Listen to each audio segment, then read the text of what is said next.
This is my first foray into PowerPoint, and no list of thanks would be complete without thanking Janine Moore, Department Secretary of the IPFW Department of English and Linguistics. She did this whole thing for me. She would make time between my classes. We would sit down, we would scrounge through, rearrange images, and Michelle Deviney and Kate Butler had to put up with some nonsense as well, and they came through the clutch. So I thank all three of them. Special gratitude to Janine, who couldn't be here this evening. Lance mentioned the title, The Sacred and the Profane.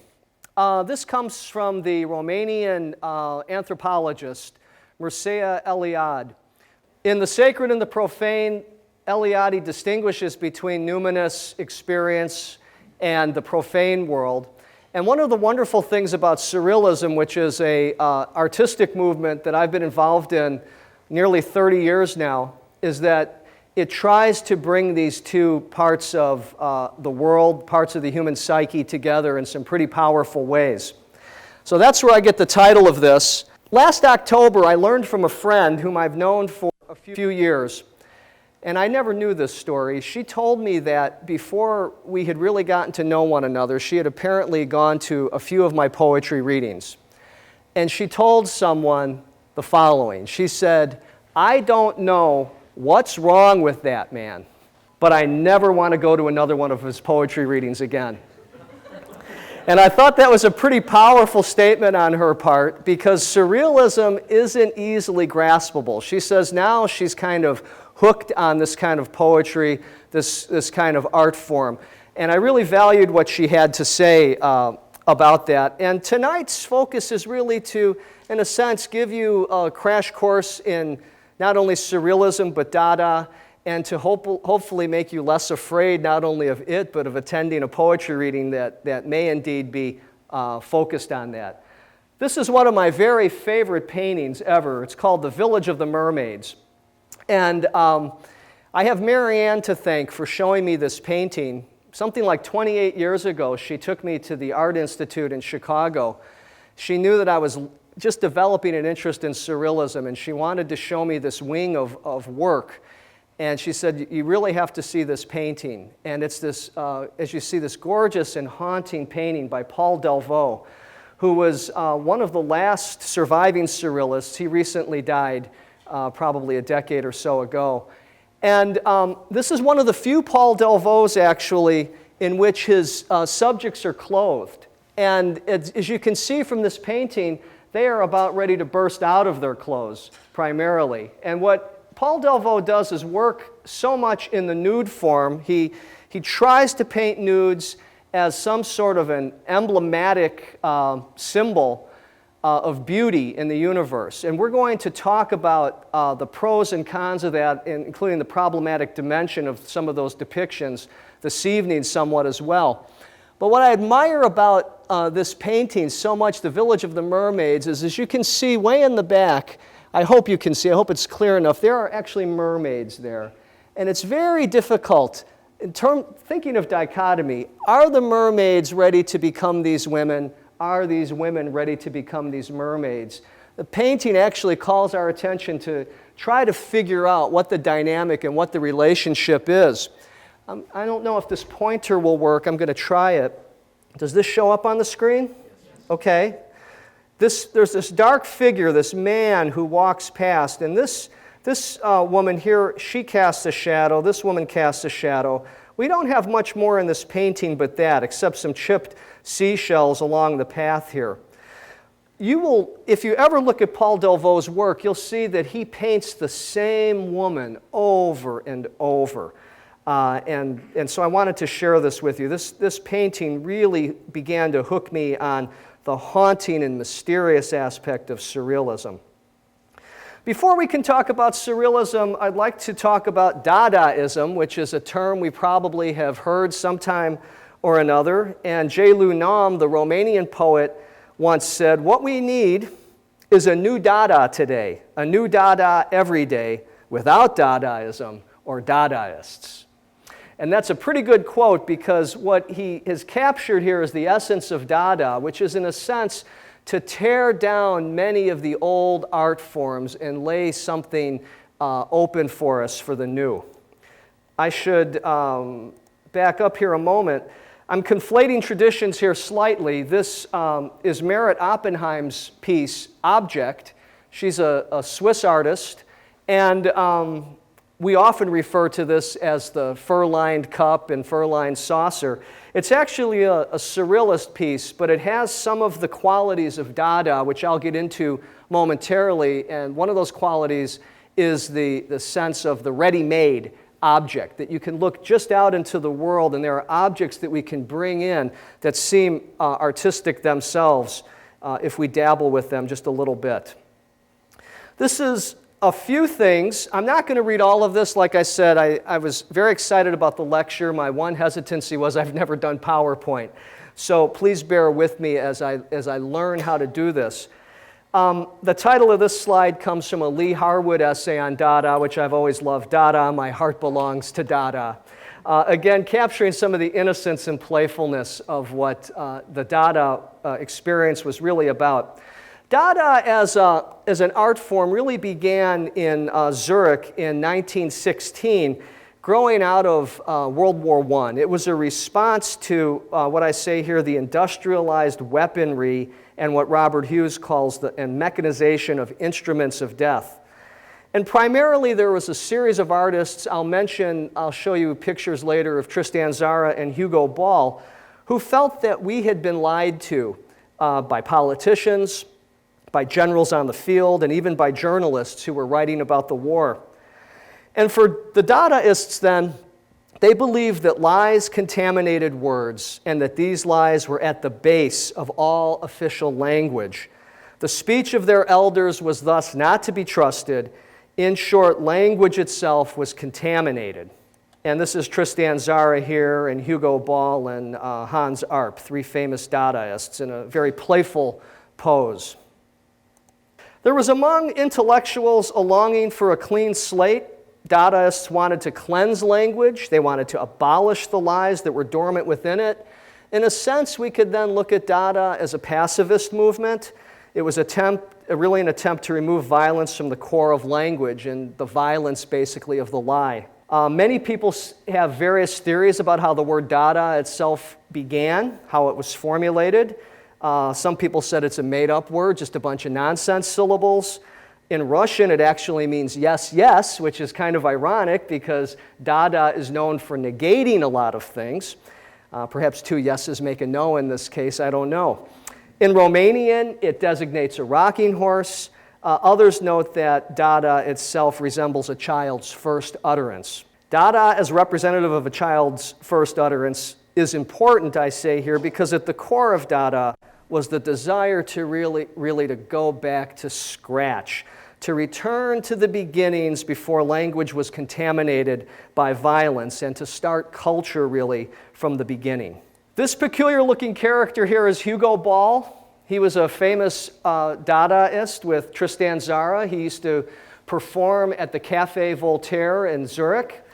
And you probably remember in the last slide I talked about that the Dadaists wanted to purify language. Part of what they would do, in this case Hugo Ball, they would dress up in mock garb and perform fake rituals. They would pronounce gibberish. They'd get up in the cafe and they would say, well, this is art. We're going to purify language by just babbling and by pretending that we are in some sort of ritualistic garb. And that's what I mentioned here in the first bullet point. There was also, as I mentioned before, a focus on innocence, and its metaphor was childhood. Thus, Dada focused on elementary art and even primitive items that could save humankind from the madness of culture. This element that I say here about primitive art and childhood really began to manifest in a couple of big Dada techniques, one of which was chance operations, and another of which was the ready-made object. One of the things that Dadaists were fond of were to take cultural writings, for example, and cut them up, cut words and phrases out, put them in a hat, and drop them onto the floor or a piece of paper, and let chance determine how these bits of language fit together. And they actually came up with some really wonderful poems from newspapers, from magazines, from instruction manuals, and that sort of thing. The ready-made, I'm going to show you some ready-mades here in a moment. Here's one, a famous one by Marcel Duchamp, which is called Fountain. I would be willing to wager that most of you have seen this one at some point or another. This was done in 1917, and you'll see over here he has written R. Mutt, and he first displayed this in an art gallery, and it caused quite a scandal. But what the Dadaists were basically saying was that we could look at the world around us, and we could remove it from the previous context in which we normally see it, in this case a urinal, put it in a different context, and it has a different sensation and a different sensibility to it. Again, this was the childlike way of seeing what we normally pass by every day, for instance, a urinal, trying to see it with new eyes. But because of this kind of thing, frankly, Dada got a bad rap, and it still has a bad rap in the art world in some ways, as really people seeing it in the more limiting fashion, which is that it was art that was against itself. And I have another couple of pieces to show this.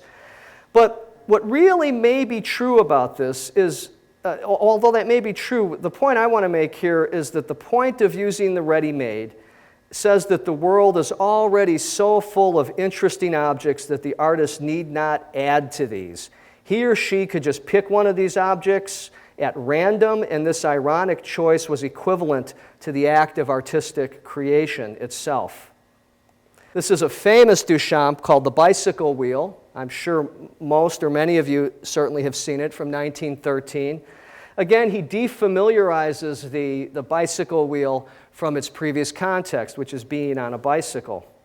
And a very funny one, this one didn't show up as well on the slide, but the Mona Lisa, he's redone with a goatee here and a mustache. And then he's written under here the letters LHOOQ, which is an abbreviation in French that stands for "she has a hot ass."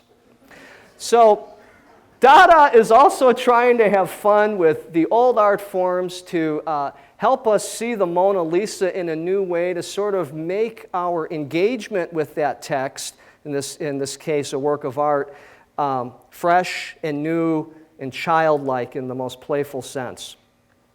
So that's your airplane ride through Dada.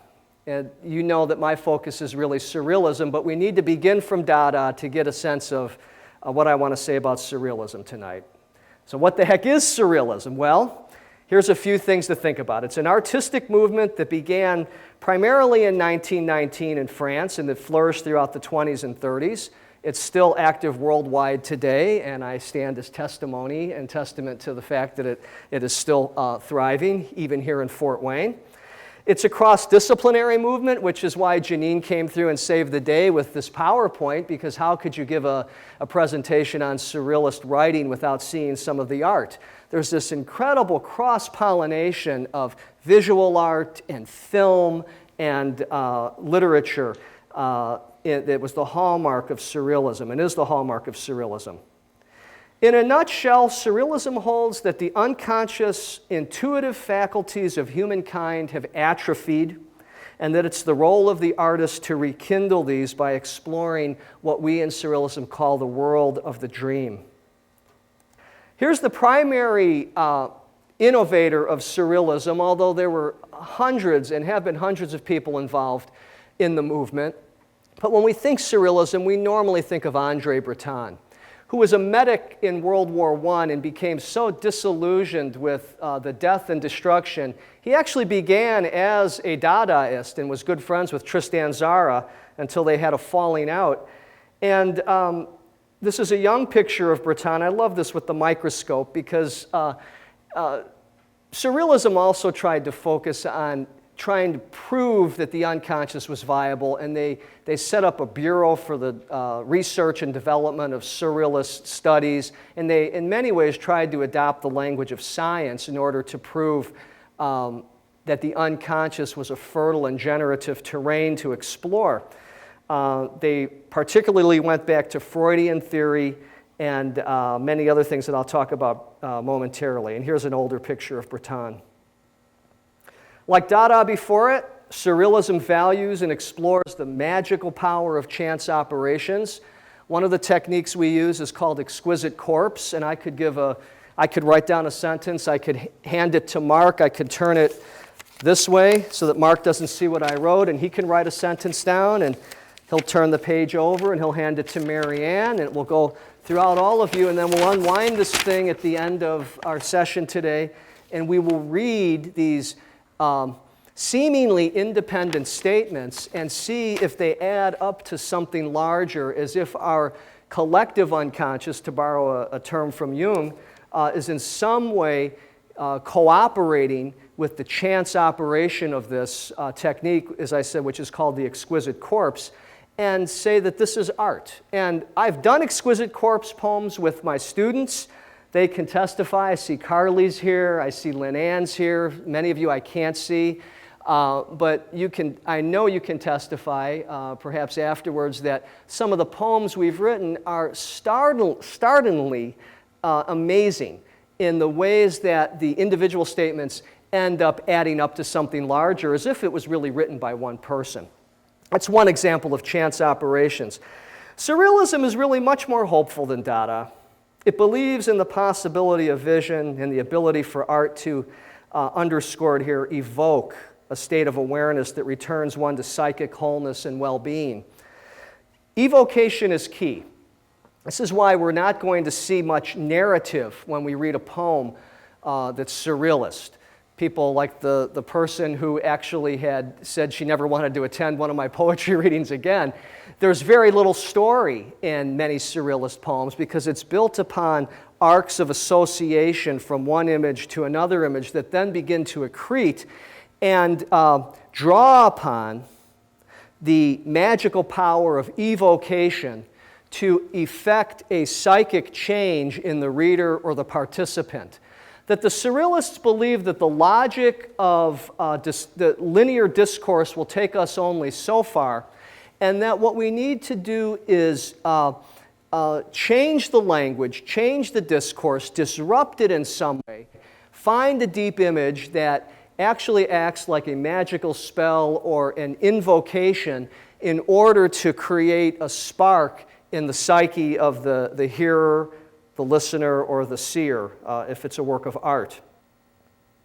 Surrealism was not just some mystical, and is not some just mystical artistic experience where people don't care about society. It was equally a social movement. You could actually map surrealism on a continuum from the social to the mystical, and many of the surrealists moved back and forth throughout their lives. Many were members of the Communist Party in the 20s and 30s until they realized that ultimately the Communist Party wanted to suppress artistic freedom, which didn't match much with this whole sense of liberation that the surrealists were really all about.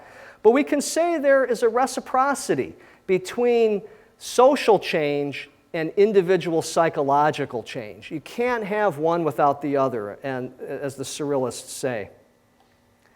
This is one of my favorite surrealists, someone I hold in my heart dearly. Robert Desnos was killed in a concentration camp just at the end of World War II. He was a great, what we call a sleep talker. He was very big in surrealism in the early part of the movement, which we refer to as the period of hypnotic sleeps.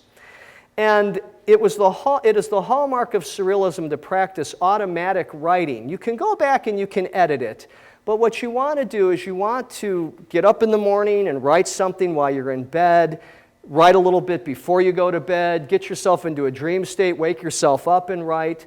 Well, what Robert Desnos could do was he could fall asleep. He could be in a cafe. I've read numerous accounts of this.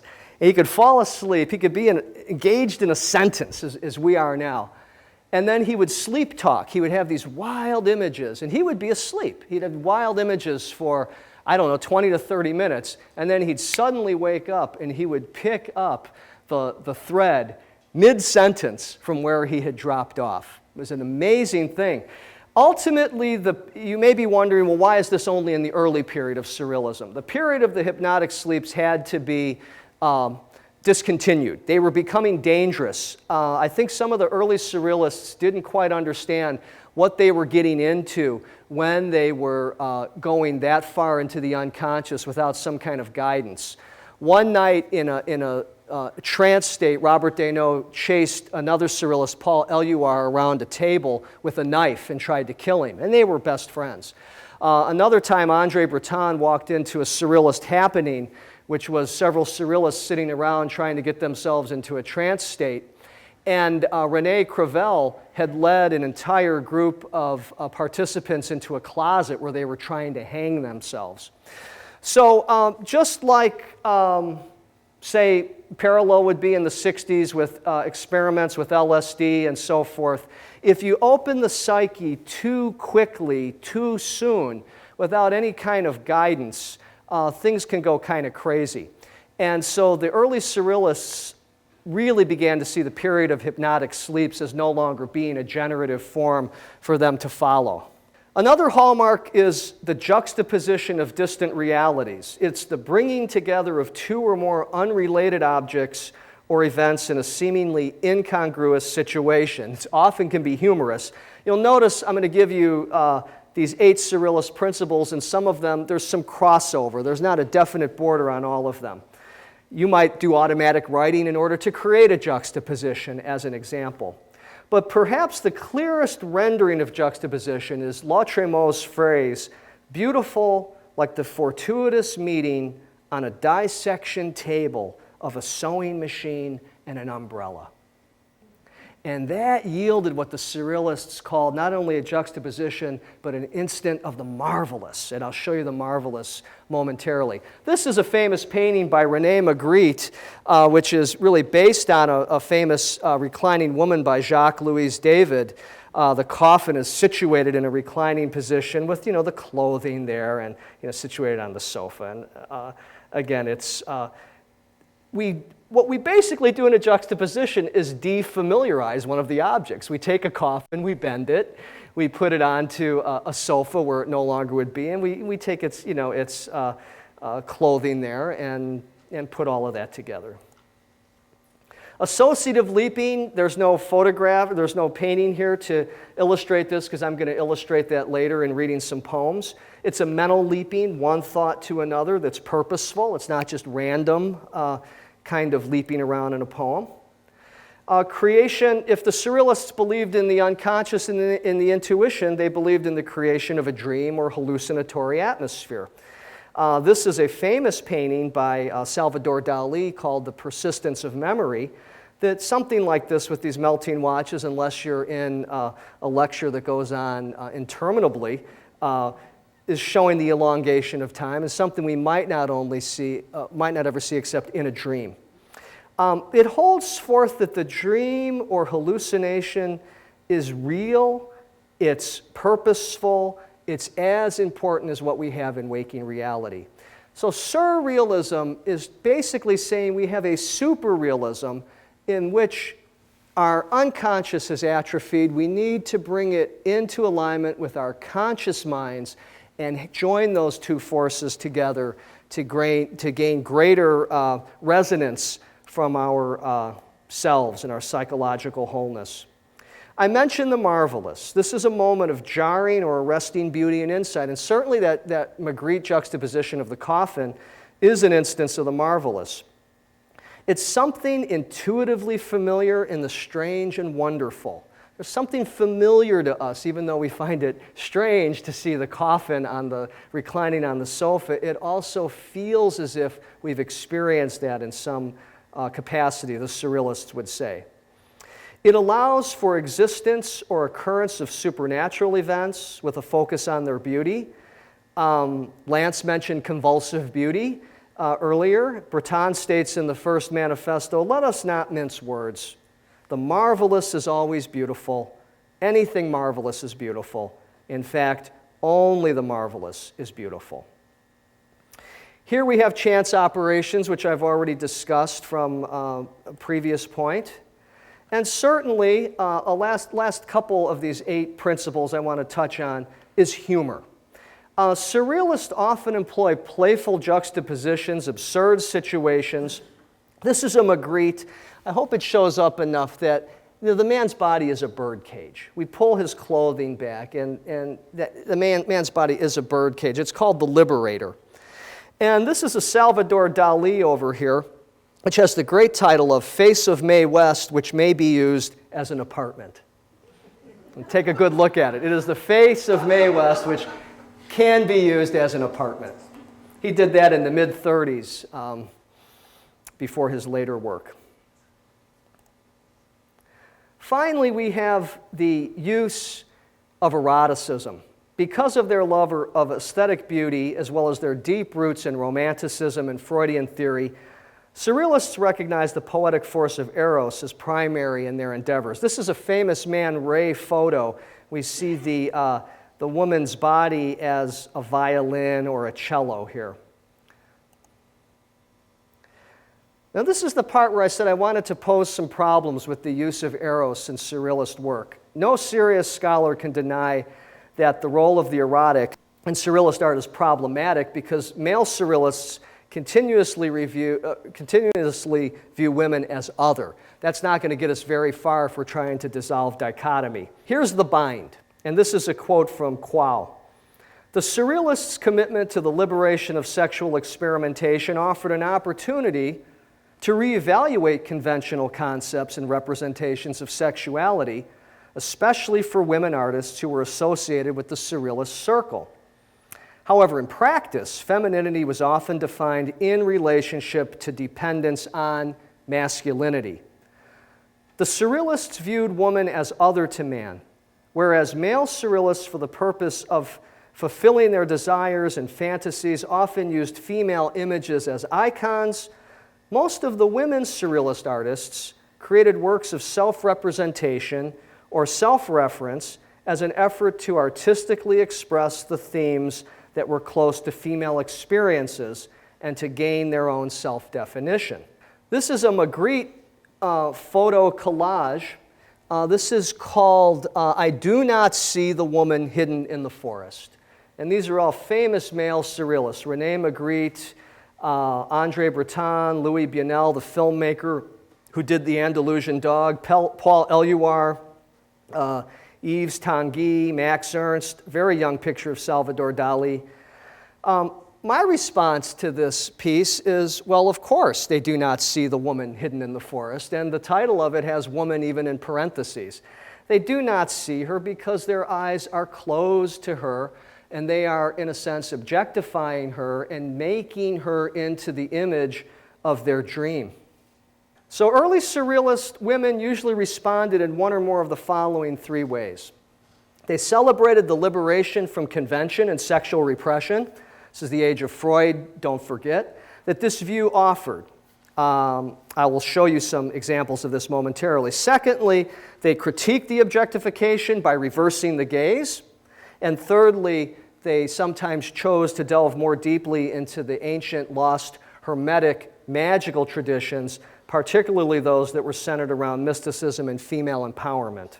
This is a Man Ray photograph that really is representative of the first trend, where many women were celebrating sexual freedom. This is one of his famous models, Merritt Oppenheim, who also modeled clothing for French fashion magazines. He has a whole series of photos by Merritt Oppenheim. This is the woman, by the way, who did the piece I showed you earlier called Object, which is the fur-lined cup and saucer. And we'll see this particularly in Man Ray, the celebration of the female form. And many of the early women Surrealists, Lee Miller, Merritt Oppenheim, Valentine Hugo, all of these women celebrated this liberation in that way. More common, I would say, are the women who painted pieces in which they decided to reverse what I called reverse the gaze. This is a Kay Sage piece, and what we have here is we have the bare-skinned back rather than a frontal view, and she invites us on a journey with her where we are looking with her onto, interestingly, either a barren landscape or a landscape that has potential. It's empty, and we are invited to fill this landscape in some way. So she's taking us on her gaze and not allowing us to see her full on. This is a haunting piece. This is called The End of the World by Leonore Fini, who was an Italian surrealist. And this, we have this sort of really stolid, solidified Barbie doll image. And below it, we have a reflection that's very grotesque and dark and murky. This water is not generative. We have eyes that reflect one another, but they go nowhere beyond that. And I would say this is an example of, well, as she says, the end of the world, that she's primarily saying if we fix our gaze on otherness only, we get trapped in a kind of play of mirrors and only end up in the murky depths, and we don't dissolve dichotomy. I would venture to say most of you have seen Frida Kahlo's work. These are two Fridas that I particularly like. She always denied being a surrealist. Andre Breton journeyed to Mexico and said, "Oh, you're a surrealist." It was sort of a colonization. He wanted to claim her. She says she did. She just always did what she did, surrealism or not. This is the two Fridas. This is an example of self-reference.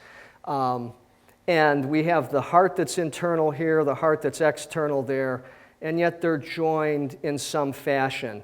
The clothing is different, but we have sort of, again, a play of self-reference that we're really looking at the female artist painting herself and not getting out of that. I'm painting myself, and I'm painting myself holding myself's hand, as an example. This is called the column, and in this piece, she actually opens her body to show us the painful spinal cord. Some of you may know she had a severe back injury from a streetcar accident early in life, and all these sort of tacks in her body and nails reminiscent of the crucifixion. The third way was not just celebrating the body was the first, reversing the gaze was the second. The third way is to celebrate the mysticism of female empowerment. I was fortunate to get permission from this artist, Remedios Varo, from her 94-year-old widower, to use this as the cover of my second book. And this is called The Creation of the Birds, and she did this in 1958. And we have this female owl figure who has the musical instrument around her neck, right at her heart. The opening's even right over her heart chakra. And she is drawing and painting and writing, and these birds are coming up right from her page, and at the same time, there's a reciprocity between what she's doing and what the universe is doing as the starlight or the moonlight is coming down prismatically and igniting her creation into life. It's one of my very favorite pieces of art of all time. This is another of Remedios Varo's. This is called Solar Music. And in here, she's taking the light, a solar source, and this hermetic figure is actually playing it with a bow as it's coming down. This didn't come out as great as I hoped. The strings are usually more distinct. Try to imagine strings and that beam of light. And that's her response to that. Well, one of the things about surrealism is it tends to be looked at in monolithic terms, where we think that, well, it was just Andre Breton and Salvador Dali and a few people hanging around and doing Exquisite Corpse poems and painting and doing these surreal experiments. Surrealism never was a monolithic movement. There are surrealisms. There was, in fact, a parallel movement, people who had been either banned from the Surrealist circle by Andre Breton, or who decided to break out on their own. Particularly, there was the circle around the French philosopher Georges Bataille. He had a wonderful magazine called Documents. Robert Desnos, when he got kicked out of the movement, the sleep talker, he migrated over to Bataille's circle as an example. And they had a slightly different orientation. Well, there's a group here who were called the Grand Jeu, the big game. And they called themselves the Simplists. Interestingly, there were only 4 of them. So if there's anyone here who'd like to start a literary movement, just go ahead and grab 3 other people, and you have something ready-made here with the Simplists. They were punks. They were young punks, basically. The most memorable of them being Rene who taught himself how to read Sanskrit at age 19 and became a tremendous scholar of the ancient yogic treatises. But again, they weren't sure of how to access the unconscious. They would play Russian roulette, for instance, to try to draw closer to the death experience. They began inhaling ether and carbon tetrachloride as ways to approximate death. And interestingly, I've often thought that Delvaux, he died early from tuberculosis, and I've always found that just an interesting chance occurrence because of the breathing of carbon tetrachloride. There's never been a study that links carbon tetrachloride to tuberculosis, so I don't want to overstate my point. But I've often thought in practicing death, in many ways, Delvaux brought about energetically his own early demise. But they did have it together in some ways, one of which was there was a series of attacks between Breton's group and the Big Game. And the Big Game, Le Grand Jeu, had a magazine with that title. And so Delvaux, and with characteristic panache, published a piece called Open Letter to André Breton. And this is what he said. And in the area of positive research, what have you done since the founding of Surrealism? We have the unlimited field in every conceivable mental direction of Hindu yoga, the systematic confrontation of the lyrical and dreamlike fact with the teachings of occult tradition and those of the so-called primitive mind, and we're not finished yet.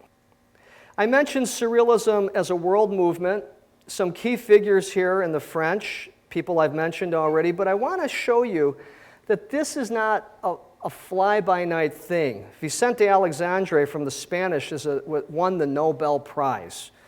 If that's any indication, if we could look at that as, well, is it just a bunch of people getting up and pronouncing gibberish in the Café Voltaire as the Dadaists did, or is there literary merit here?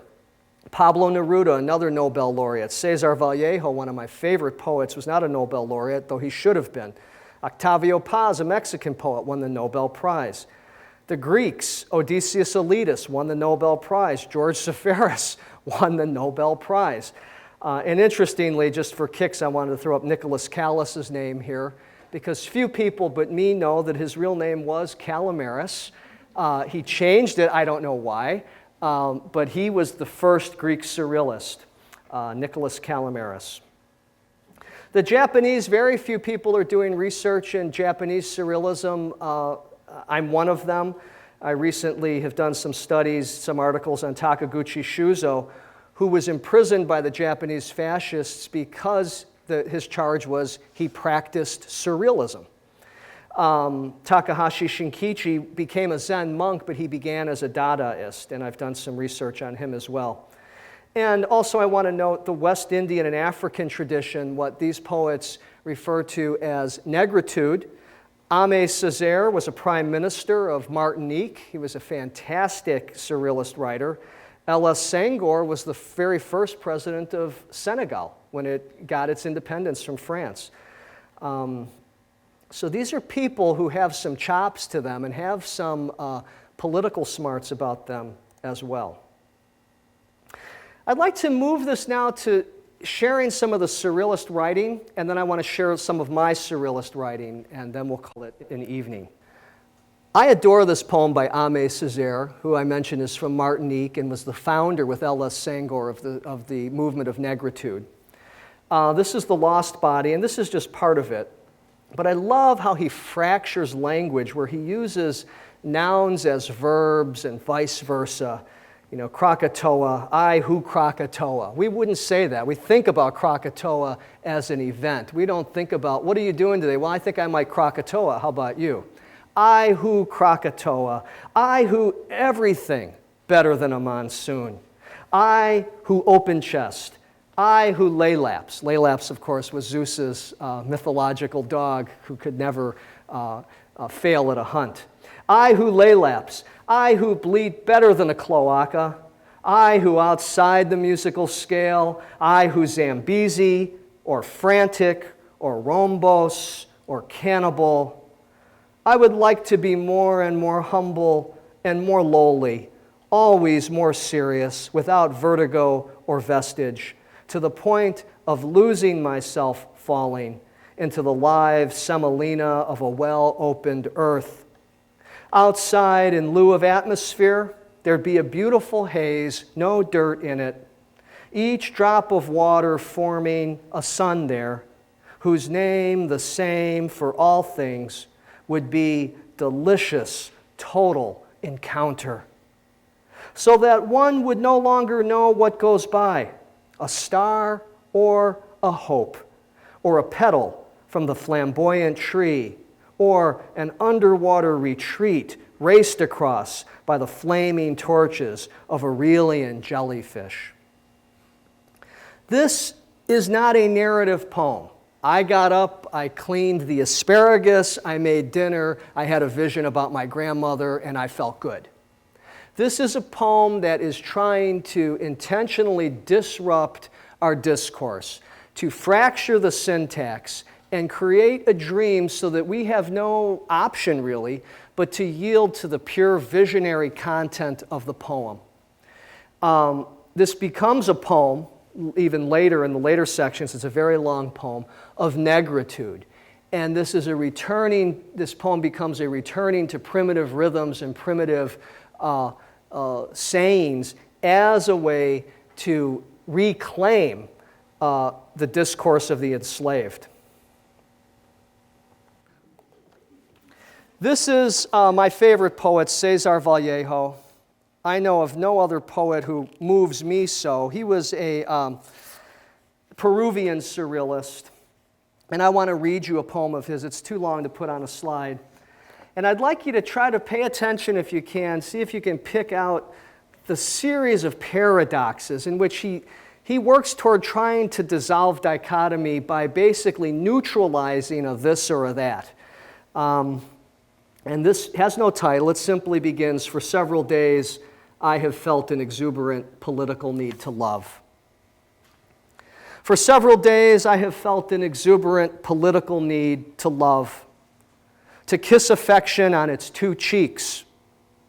And I have felt from afar a demonstrative desire, another desire to love, willingly or by force, whoever hates me, whoever rips up his paper, a little boy, the woman who cries for the man who was crying, the king of wine, the slave of water, whoever hid in his wrath, whoever sweats, whoever passes, whoever shakes his person in my soul.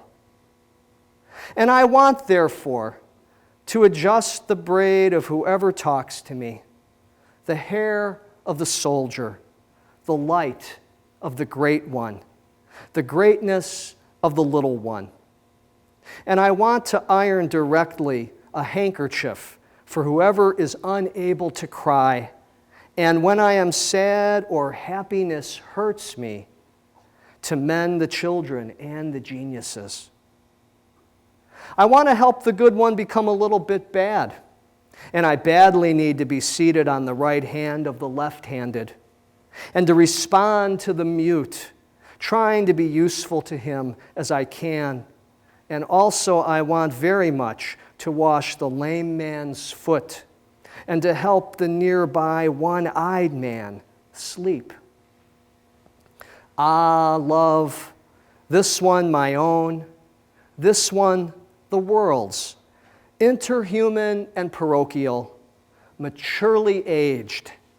It comes perfectly timed from the foundation, from the public groin, and coming from afar makes me want to kiss the singer's muffler, and whoever suffers to kiss him on his frying pan, the deaf man on his cranial murmur, undaunted. Whoever gives me what I forgot in my breast, on his Dante, on his Chaplin, on his shoulders. I want, finally, when I am at the celebrated edge of violence or my heart full of chest, I would like to help whoever smiles laugh, to put a little bird right on the evil man's nape, to take care of the sick, annoying them, to buy from the vendor, to help the killer kill, a terrible thing. And I would like to be kind to myself in everything.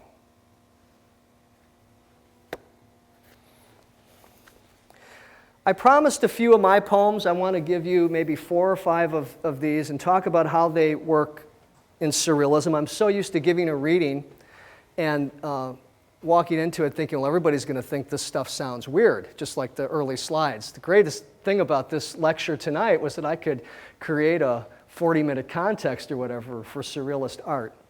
I want to give you one that has a little bit more of a storyline to it. I think I have it by heart. If not, I'll cheat, but I think I have it. As many of you know, I recently turned 50 last year, and this is a poem that explores being 50 and not having children. It's something that Marianne and I have never particularly been interested in, so it's not a poem about grief, but it's certainly a poem that examines life choices. And I've always loved the name Delia. D-E-L-I-A. It's the name of a famous poet, Kenneth Rexroth. It's the name of his mother, Delia.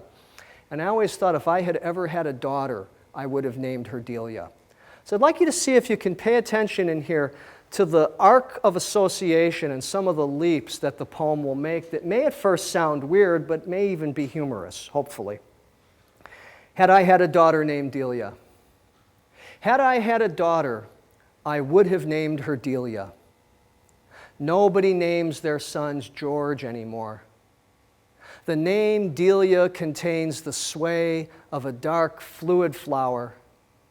Nobody names their daughters Delia anymore. Had I a fish, I would have called it beloved whooping cough, to which I am inscribed. Nobody calls their coughs tenderly anymore. Had I loved a fig, I would have called it certain lovely fig in the now of my mouth.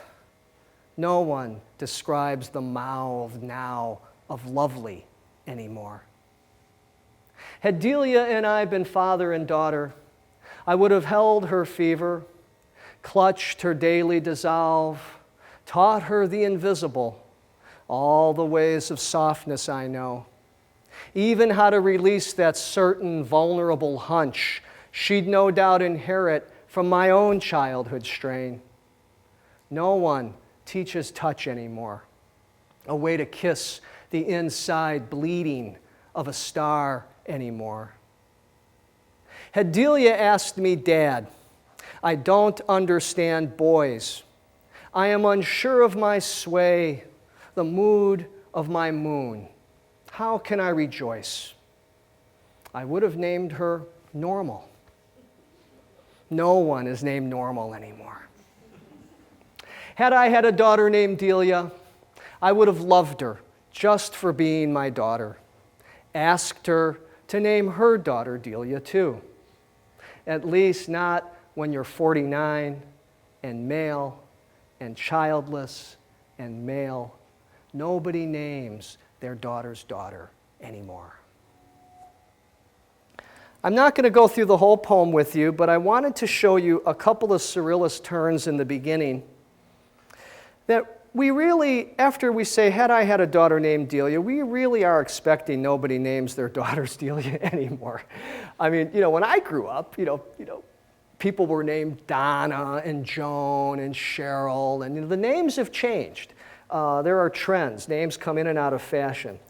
The next stanza, the name Delia contains the sway of a dark fluid flower. I'm playing off of Dahlia at that point. And then there's a kind of satisfaction that comes back. We're expecting it. We've been let down. Nobody names their daughters Delia anymore. And then the big surrealist leap I wanted to see, then to move from there to, had I a fish. And what does that have to do with Delia? I would have called it beloved whooping cough, to which I am inscribed. Why would we even call a fish that? Why would we want to endear ourselves to whooping cough? And then the line, nobody calls their coughs tenderly anymore. The rest of the poem will meander around, flirt with sentimentality, and it was very important for me to find surrealism as a technique to engage the rest of the emotional content and not let it drift off into cliché. I want to give you another poem that's very strange and much more surreal. It's called Kingdom of Throat-Stuck Luck. I think I know this too. Beginning lines, I often tell my students, good, there's 2 doors in this room. That's a boon to this. The room I teach my poetry workshops in, there are 2 doors, and I tell them you can either walk in the door of meaning. I want my poem to mean this, that, or the other. Or you can walk in the door of language. I tend to mostly walk in the door of language. I have a piece of language that I'm writing that engages me, that disrupts me, that asks for some sort of resolution. And then I move from there and gather images that somehow respond to that. And the first image of this poem in Kingdom of Throat-Stuck Luck was, we were at the mercy of not having had anyone in the family die. I thought, man, that is weird stuff. What does that mean? How could you be at the mercy of having everyone in your family alive? Why would you be held captive by that?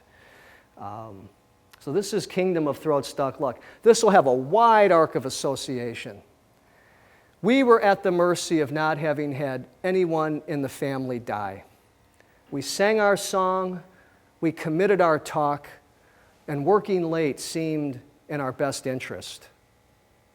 I sought everything crummy, an abomination of a raised arm at the back of a schoolroom. Without making a telegram of historical butter, the best we could do was share. Alexandria had been cut off from Egypt for many centuries by salt lakes. We experienced the torturing impact of a candle unconnected to the biography of lightning. When someone pointed to the moon, it meant sprained right ankle. When someone hacked a hunk of goldfish onto a hanky, it meant see the brilliant rain. Without history, we went on wearing sombreros. We distanced ourselves from hospital corridors and sarcophagi, from whiskey-colored wind, from our esophageal amnesia. Time and again we emerged from the kingdom of throat-stuck luck. All we knew was a pale blue light, the advantage of a back window, and an ensorceling phlegm with which to coat the long days of the throat. I wanted to share that poem with you today because I wanted to give you an example of the marvelous. This is an example what Surrealists would call, when one of us pointed to the moon, it meant sprained right ankle. A juxtaposition, how could pointing to the moon mean that? When someone hacked a hunk of goldfish onto a hanky, it meant see the brilliant rain. We're going to turn something that is disgusting into something that's alive. It's a chunk of goldfish, or maybe not alive, but certainly something that had been alive, into something that's brilliant. And so this is one of the moves that actually gets made in that poem. I'm going to skip ahead. I know it's bad, I heard it's bad PowerPoint etiquette to do that, but I want to skip that poem because I want to close with 2 poems. This first poem I wanted to read because it really illustrates an arc of association, and then it also deals with chance occurrences. There's a great poem by Robert Desnos, whom I've spoke of before, called The Voice of Robert Desnos. It's one of my favorite Surrealist poems. If it wasn't so long, I'd give it to you tonight.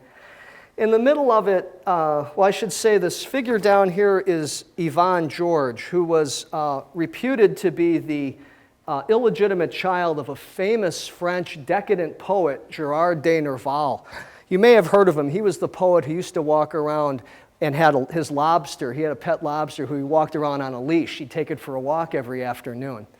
And Yvonne George was a dance hall singer, and Robert Desnos had it bad for her. This is a series of an example of unrequited love that was never fulfilled, obviously. But there's a moment in this poem where he says, I call the flesh, I call the one I love, I call the one I love, I call the one I love. And then the last few lines of the poem, he says, flesh trembles when I call, the one I love is not listening, the one I love does not hear, the one I love does not answer. As an exercise, I thought, wouldn't it be gutsy to write a poem called The Voice of George Calomiris? And what would the voice of George Calomiris be? And I wanted to adopt some of the rhythms of the one I love, the one I love, the one I love. There's a chance occurrence in the poem. This is a true story. My second book that had been bounced around to a couple of publishers, and I pulled it off, sending it out for, 8 years maybe. I sent it to a place, and I've always had a totemic relationship with the former Beatle, George Harrison. He's always been one of my heroes. And the day that George Harrison's ashes were scattered over the river Ganges was the day that that book got accepted for publication. And they were scattered on a spot where Marianne and I had gone and meditated a decade before. That was too weird not to get into a poem.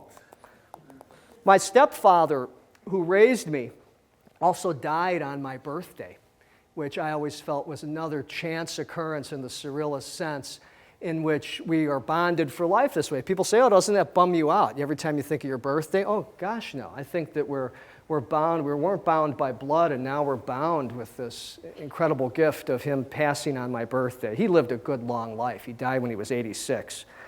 There are a series of figures here in this poem, totems for me as well. Greek Surrealist Yanis Ritsos gets mentioned. George Seferis gets mentioned in this poem. Miguel Hernandez, who Franco killed, threw in a prison during the Spanish Civil War. Odysseus Elitis, the Nobel laureate that I mentioned earlier. Ravi Shankar has meant a great deal to me in my life. Charles Mingus, Jorma Kaukonen of the Jefferson Airplane. They all make guest appearances in this poem. And Brahms, Johannes Brahms. I couldn't decide which George Harrison photo to use. They both were really cool, so I used them both.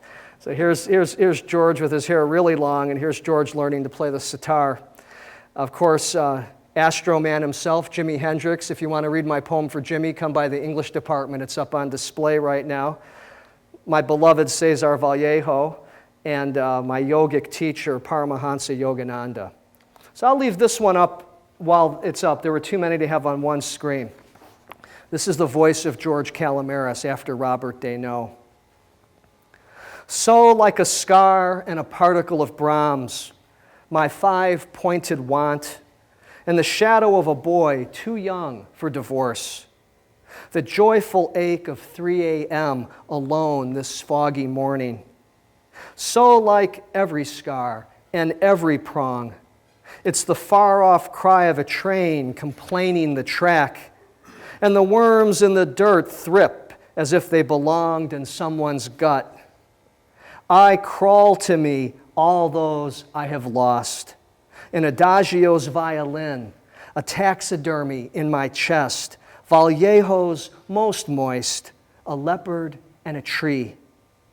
I bleed my name in secret across her dirt.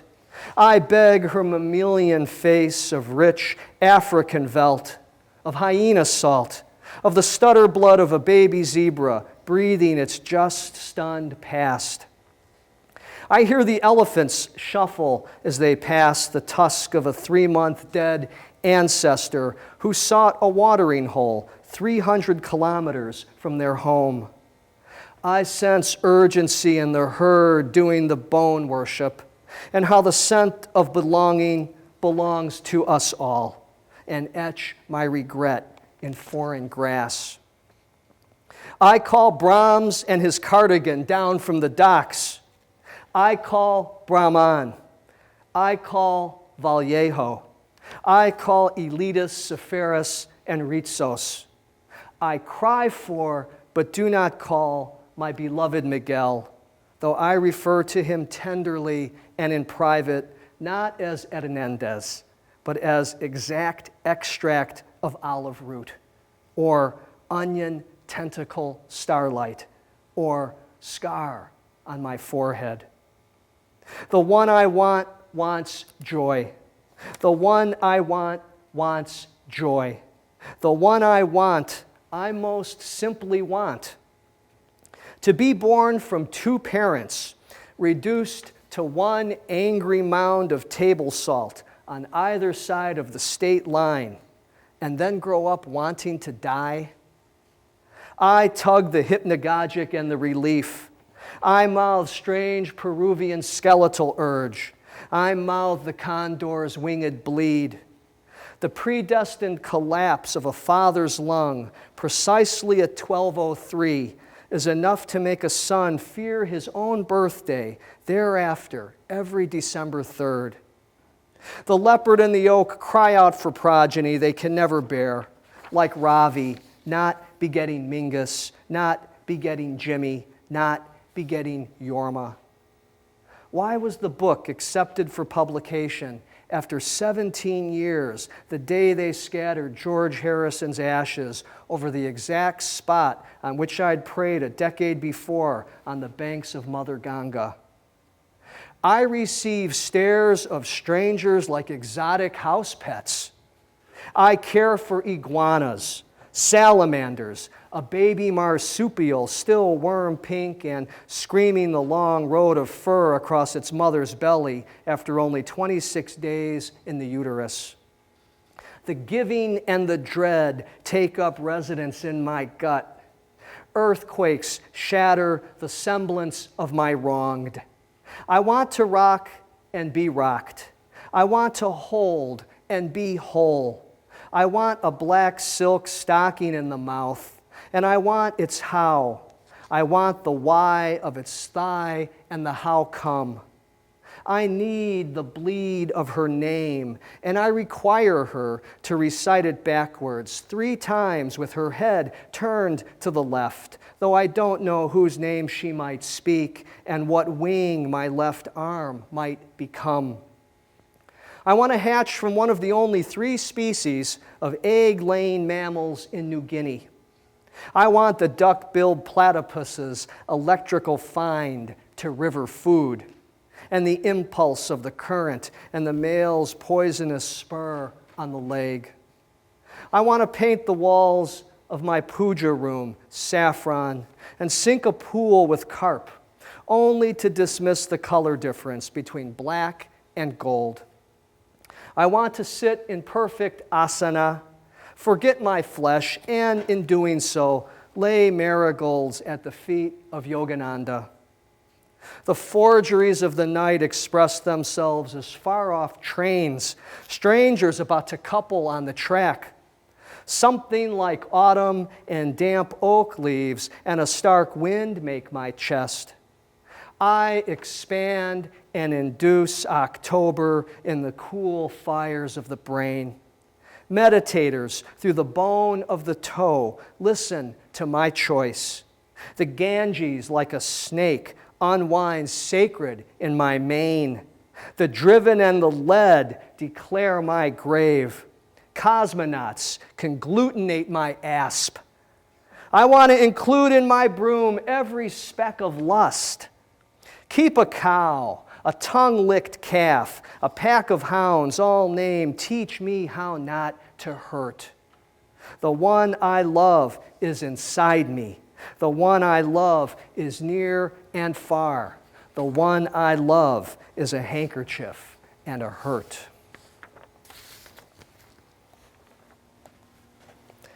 And finally, this evening, I want to give you one more poem because I think it, one of the things it does besides an arc of association is it tries to reimagine, reconfigure eroticism. I talked about that earlier. The poem is going to move erotically from an ancient Chinese courtesan of the 7th century, to the beloved, to feeding my dog her dinner. Dave, you asked about my dog earlier. She is here in the poem. To an eroticism of language, ultimately an eroticism of the speaker feels erotic about eating a bowl of soup. It feels erotic about reading a book about coyotes. And so this is reclaiming Eros as a force, defining force in the universe. And this is called the translation of gratitude. Julia Meek, my friend Julia Meek, asked me to do a poem for a solstice gig we were doing. And she wanted poems, I thought. So I found all these old Chinese poems, which I've always loved Chinese poetry. And I sent them to her, and she said, these are nice, but I want you to do a poem. And as anybody knows me, I don't do poems on demand. I have to walk through the door of language. I can't walk through the door of, this is what the poem's about. The poem becomes about something once I deal with language. So I was lamenting the fact that I wasn't going to be able to honor our friendship and participate in the reading, and was out on a walk. I was about 3 miles away from home. I usually take long walks, and about 3 miles away from home, this poem started coming to me, this poem of gratitude. So I couldn't get home fast enough to transcribe it and work with it. There's one mention in here about a diffembachia that Marianne and I have had. We have been together 28 years, the 28th of this month, by the way. And we have a diffembachia that is either 28 or 27 years old, cuttings of it still. I think the rest of the references will be pretty clear. This is, the Dissolution of Dichotomy. This is a poem that tries to have an incantation against dichotomy, the translation of gratitude. No, not the words give or receive, not here, take this tongue, nor I will only love you once every other Thursday at 9. But the many lives I've led just to arrive here at this certain point of sun. But the cold moon blanching my breath this winter solstice with its strange work of worms. Paramecia, amoeba, the cloudy scrawl of deep water squid. The Hindu scriptures say it takes more than 1 million lives just to become human. All the things I was, craved, cave walls, paint, buffalo blood, protozoa of the blood axe, centipede pain absorbing invisible sparks of Saturn's torrential turn, the Bronze Age, splinters in the wheel, even a horse from the Chinese Tang dynasty.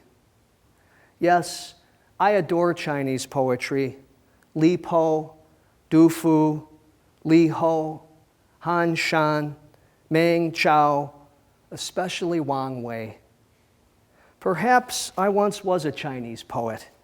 If not Wang Wei, then maybe one of his courtesans, the one with the milky white breasts, the one with the delicate wrist and blue rivers of blood, lover of bamboo in bamboo.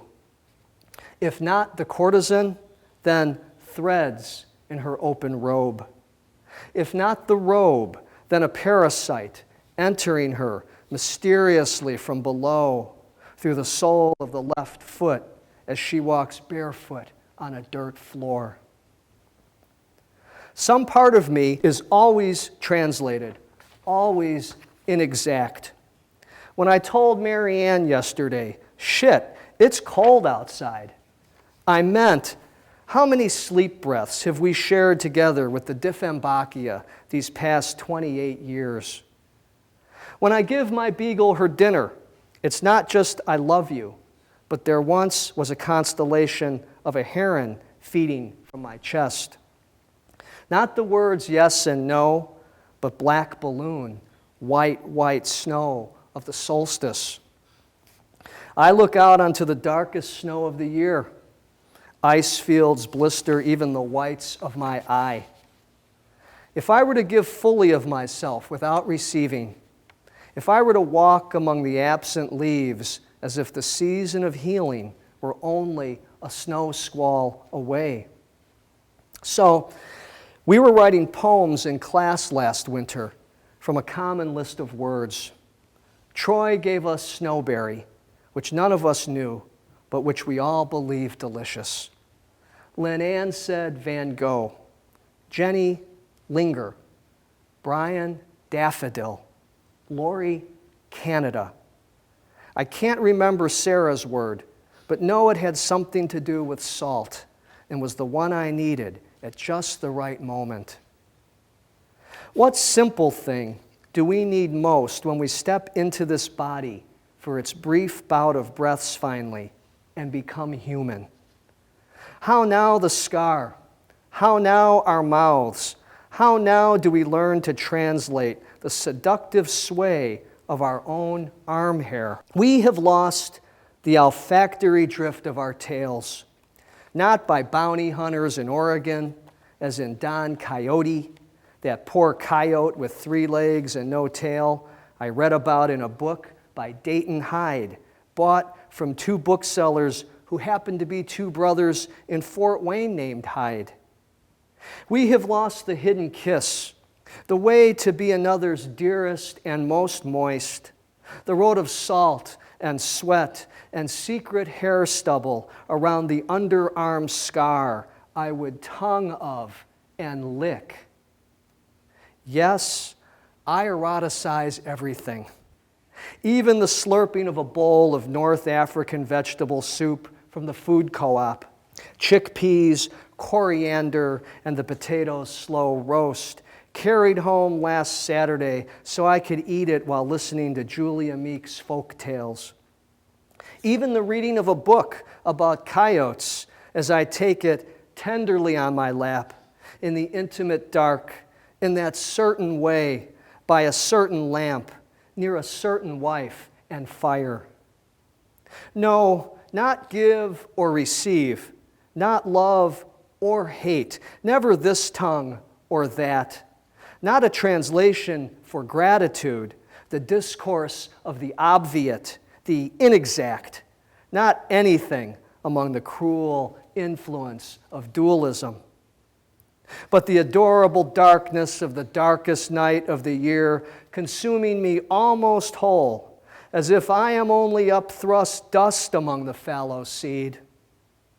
I turn my fierce, my moist, my yet to blossom, yet bowing sunflower self, not just toward the light, but into each brilliant point of that imaginary constellation waiting above me in eelgrass, thick and feeding its spooky swamp neck dark into my chest. The great blue star-bitten heron feeds me, feeds from me, like the 13th century Persian poet Rumi, whose words float still through the ether, who closes a poem with, "There are hundreds of ways to kneel and kiss the ground." I write this poem with gratitude to each of the 10,000 things that feed me, feed into me here in Fort Wayne near the solstice as just one way to kneel upon, to heal that ground. Thank you very much for coming.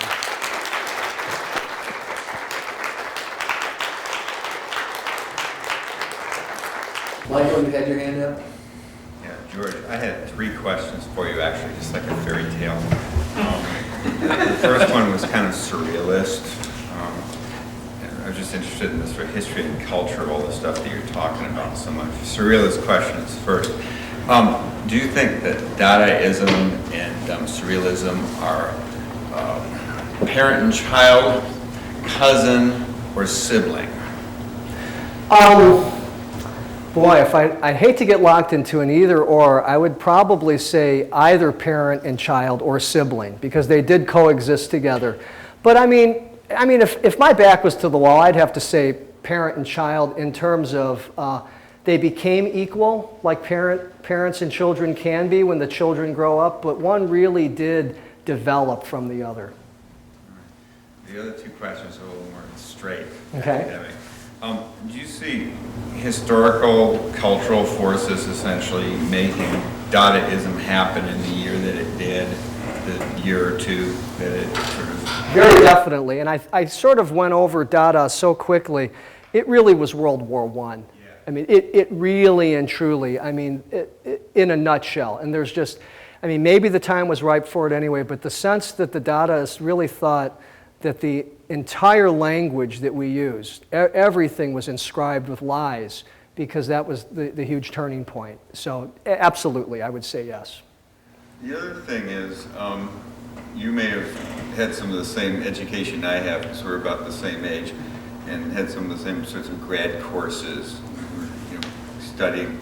And I was just curious, do you see Dadaism and Surrealism sort of leaking out any into the, I don't know, the sort of canonical high modernist writers, you know, I do. influenced by Joyce, Pound? Yeah, Eliot. Yeah. I would never call them surrealist, but Sam Hyde's here tonight, and he got a book for me once. He came in and he actually gave it to me. It was an old surrealist text, and they included people in there like James Joyce and Wallace Stevens, who are anything but surrealist. But what they did share was that sense of experimentation, as you said, high modernist, that sense of experimentation. And again, I think in the wake of World War I, it was a response to what can we do so that we can break down the traditional narrative structures of a poem. You think about Eliot, for instance, in The Wasteland. Hurry up, please, it's time. Hurry up, please, it's time. It just keeps coming back in and out of that poem. So absolutely, I would see that. Although I would never call them surrealist. Oh, right. Right. Yeah. Mm-hmm. Okay, we have time for, I think, probably one. Okay. Before they, Kick us out. yeah, pretty much. Can we do two since Hermine and Steve got up at the same time? All right. Okay. Talking about Joyce, Eliot, and so forth, when I saw the painting of the reclining coffin, it reminded me instantly of the 17th century poet George Herbert, who, as you know, is my first love and last. And I believe it's in his poem, The Pilgrimage, that the ending is, and death is but a chair. Ooh, beautiful. And I thought you might like to know that. I It will is pilfer that. a mode of transportation Thank from you. one state to Beautiful. another. Thank you for sharing that with me. One thing that struck me, and it kind of relates back to this high modernism theme that Michael talked about, as I was listening and hearing the poetry of these surrealists and associating them with these names of people who were somewhat known for their giant egos in a certain way, like Breton and Dali, of course. The writing itself and the aesthetics of the art seemed to be almost be a deconstruction of that, those egos. And I was reminding of a line in Virginia Woolf's, one of her essays, where she talks, I think it's in Moments of Being, where she talks about her art being about becoming imperceptible, about the ego becoming imperceptible. And I felt some of that in some of the language I was hearing tonight. And I wonder if you talk about the dissolution of that dichotomy between the ego and the... I will very briefly. I think one of the things that happens when the language, I mean, the ego's a tricky thing. You could disjoint the language, you could disrupt the syntax, and the ego could be very much present still in terms of, boy, aren't I skillful, right? I mean, I wouldn't even begin to try to say I could tell if the ego's gone. But one of the things that begins to happen in someone like Aimé Césaire, for instance, when the language becomes, he becomes the culture. Now, maybe one could argue that the ego then becomes stronger. One develops a sense of that they're larger than themselves. But so many of these poets, Aimé Césaire, André Breton, gave their lives to work as a practice and not simply to making a name. Some people would argue the opposite with Breton, but if you really look at him, he really wanted to create a revolution in terms of consciousness. I think the key for me goes back to how does one regard their art? Is art something that you want to be congratulated over? Is art something that you want to use as commerce in culture? Or is art a spiritual practice? And we could even put spiritual in parentheses. Is it a practice? Gary Snyder talks about the real work of the poet. And the real work is that you do the work, and in doing the work, it becomes an attentiveness practice. And that's what we're after, is charging our attention, rekindling our awareness. Publications and all that don't ultimately matter if you're involved in the practice of poetry. So I know, Steve, I didn't really answer your question. I wanted to sort of talk at it. Who can tell where the ego lies? But I think for me, an indicator is, are we regarding our work as a practice that we would do even if we were on some desert island somewhere and all we had was paper and pencil and it was an attentiveness practice? Maybe that's the closest I could get to saying, okay, now we're dissolving the ego. I want to thank you again. Oh, thank you so much, Mike. Thank you all for coming. I have here a modest certificate of appreciation presented to you. Oh, my goodness. As distinguished lecturer for April 10th, 2007. So I get to give that to you. Thank you so much. And I want to invite all of you to the lobby in the back for cookies and arts and sciences punch. And we are adjourned. Thank you all for coming. This is beautiful. Oh, thank you. Thank you.